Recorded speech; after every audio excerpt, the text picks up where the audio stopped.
us on. So the Lynn County Pioneer reunion started in 1887.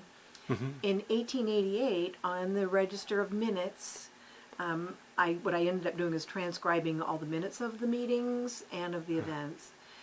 In 1888, the second year of the reunion, Eliza Spalding Warren, so the daughter of Henry and Eliza Spalding, gave a speech. And she was about 51 years old at the time. And I'm reading that and I'm like, oh my gosh, I forgot that they had children and lived here. Who's Eliza? Did she live here all that time? What about her The second Eliza, right? Yeah, the second. Cool. So the nut in me, I'm like, I've got to find this out. So I searched and voila, now I have the family history of Henry Harmon Spalding and his children, right. where they all lived. So I gave a little presentation to our women's study club, and then people came to me and said, Linda, I missed that. Can you do it again? So I came and did a presentation here at the library, open to the public. And again, they said, Linda, I couldn't be there. Can you do it again? So last year at the Pioneer Picnic, I got up on stage and did another presentation. And then people said, can you put it in a book? What you've learned. So now I'm writing a book, and instead of just taking my notes and saying, here are my notes, now I'm digging in and finding more information, more details. Now it's more like a history book, and there is nowhere where the information I'm finding is in one place. I'm finding it bits and pieces, but I'm not finding it in one place. So good for you. Hopefully. It's a little more work than I thought. Well, that's real hands-on and hearts-on experience. To realize, wait a minute, this is a generational thing that's being passed on from. So who's picked up the gauntlet? Yeah. Well, you have. Yeah. And what I'm finding is the story is so dynamic, so fascinating. Why don't we know about these people? Yeah. The things that Henry Harmon Spalding did, everybody seems to know about Marcus Whitman. You know his name, you think he was the one that did great things. But when I look at the details, it was Spalding. He's the one that worked with the Indians, came to their level-ish. He learned their language. He brought a printing press, and they created a handwritten language in the Nez Perce. Oh, are you kidding me? So he made a part of a Bible, Book of Matthew, and a hymn book in Nez Perce, so he could train them their hymns in their language. Does that exist anywhere? Yes. Oh. There are copies of it. Have you looked at it? No. But I've seen a picture of the front of the Book of Matthew. Wow. The Oregon Historical Society apparently has them. And they have the printing press. It was shipped here from Hawaii. That he printed this on to the Nez. Oh, my goodness. The first printing press in the Northwest came to Spalding from Hawaii, up the river. That is a story. Well, see, I'm a theologian, and I'm doing a book on the Nazarites. Very, very hard book. A lot of information doesn't exist, and no one's ever done a book. So there's another meeting, east to west. It's like, starting with Old Ironsides on the East Coast, coming here to Brownsville, and now there's another route from Hawaii across the Pacific. It all connects. And there were. What chapters of Luke do you remember? Matthew. Oh, Matthew. What chapters? Do you know? I don't know. Oh boy. Could be the whole thing. I don't know. I mean, it could be because he was pretty adamant about that, and I think he started to do another book, but I don't know. What I heard was Henry. The Indians didn't like him. He was cruel to them. He was a drinking man. I don't think he drank, but he was considered somewhat crazy. He beat his own children. So did I hear you say he was a nut? He was a nut. Okay. But what's interesting is, and he got worse and worse. He was cranky. He sometimes mixed things up and very passionate. But this Jane Kirkpatrick that's doing this book has done some research, and she's beginning to wonder if he didn't have syphilis, which was common back in those days, and it caused you to kind of go crazy by the end of your life. and very moody and angry and but and I can see that playing out.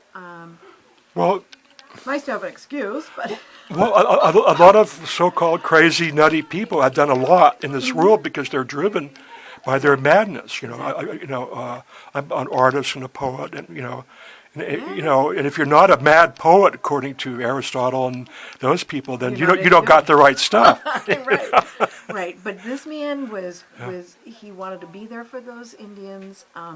One of the things that went against all of the missionaries that worked with the Indians was they didn't understand the hierarchy in the Indian tribes, and that the men didn't do manual labor. They didn't dig the trenches, the women did. And Spalding and Whitman had the men doing that hard labor. That's what the Cayuse didn't get along well with Whitman ever. They kind of did, but Spalding had endearing relationships with some of these Nez Perce. And they say that they really trusted Eliza. They would come in and watch her cook and watch how a white woman ran the kitchen and things, Yeah, and I think one of the things Henry was driven at was he could see that they relied on the buffalo for their food, and the buffalo were going to die. It wasn't sustaining, so he wanted to teach them how to grow their own food. And that's where bringing the men in to grow the crops and do that hard labor, the men, it was embarrassing for them to do that because that's what the women did. Right. And so that was a little tricky. Eventually, because there was a battle between the Catholics and the Protestants physically there, the Catholics wanted they wanted to kick the missions out, and they think that's some of the unraveling at the Whitman massacre, was that the Catholics were going in and telling the Cayuse, those guys are bad, you want us. Yeah. That's extremely interesting because that was going on in my family. Royal Rosamond, or his name was Frank Rosamond, he came from a Protestant family who were the Orangemen in Ireland, and they fought with the Catholics. It's all about, we still fight today, not quite as much, I think, as they did, but the Nez Perce then saw this battle going on, and they're like, wait, we thought you had one God, you're fighting, you got to follow it this way, you got to follow it that way. And so the Nez Perce split into two groups and said, never mind. So we have the treaty and the non-treaty. You've probably heard that term. That was based on religion because a group of them, with Chief Joseph, who was a young boy, Spalding trained him in his little school, grew up to be a chief, and said, you guys are too confusing. If you can't figure it out, we're not following you. The non-treaty. Yeah, absolutely amazing. My grandmother's family, Weineke, they were Order of St. Francis, and they were driven out in the culture Kampf by the Kaiser, who was persecuting the Catholics. And they came to Des Moines, Iowa, and my grandmother's sister founded Briarcliff College, which is, a Catholic college. And I always wondered if that's the reason why they split up, is because he was Protestant and she was Catholic. So this is really... Back in the day, they really did not get along. Exactly. And that was Henry's, to his dying day, he was fighting what the Catholics had gotten away with. Right. Because when they had the missions, the Whitman mission was, destroyed and massacred. The home church, the Protestants back east, said to Spalding, get out of there. And there was another Protestant mission up in Spokane area. Those two missions were closed down by the Protestant, church, the American Board. But apparently the Catholics were allowed to stay. Well, see, now you tie this in with what the Catholic cemetery that Anne Hart made for her sister Jeanette and Simon Bolivar. I mean, there you go. I mean, as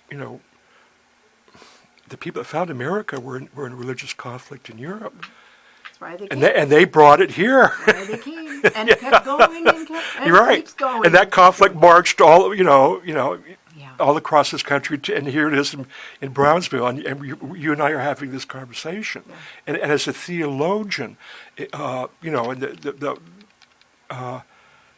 basically, the Republican Party was founded by the 48ers of Europe, and basically they were rebelling against the Habsburg Catholic rulers, and they were socialist, and they were the ones that were for women having the right to vote and freeing the slaves. Fremont authored the first Emancipation of the Slaves in Missouri, which got him fired by Lincoln, and Lincoln wanted to have them start their own country in New Guinea. He wasn't quite What a the mess. emancipator, We are complex, aren't we? We are, and it all ends up here, out west. I mean, this whole manifest destiny of Senator Thomas Hart Benton. There's some letters over there at the Historic Society in Portland that I found. A 7-page letter written in Jesse Benton's handwriting. It's just, to see your Did you genetic really read it? material. Oh, yeah, Was it yeah. readable? Yeah, they let me read it, my niece, Drew Benton, it has her DNA, and also, and you're reading the handwritten note where she's making a plea to some people that are not identified as to her father being anti-slavery. And I go, oh my gosh, I mean, this, I told this historian, I said, you know what this document is? This is all about the civil rights movement, the emancipation of slaves, because the British were not going to sell back the Oregon Territory if pro-slavery, if it became a pro-slave state. Boom, there you go. You've got the whole thing, the Protestant Catholic thing. Yeah. In fact, Jane Kirkpatrick, you need to Google her. She's an amazing author. Jane Kirkpatrick. Okay. And she's got a book coming out in September about Letitia Carson. I think it's Carson. Yeah. First black woman to come across in the covered wagons. She had a white husband. Uh-huh. And she lived here, and I think she lived in Benton County. But she fought through, and I don't know her full story, but... was she related to Kit Carson? I have no idea. Well, Kit Carson was a trailblazer along with Fremont. He was his sidekick. They're the ones that blazed the trail that Eliza Hart Spalding came across. See? It all It all ties together.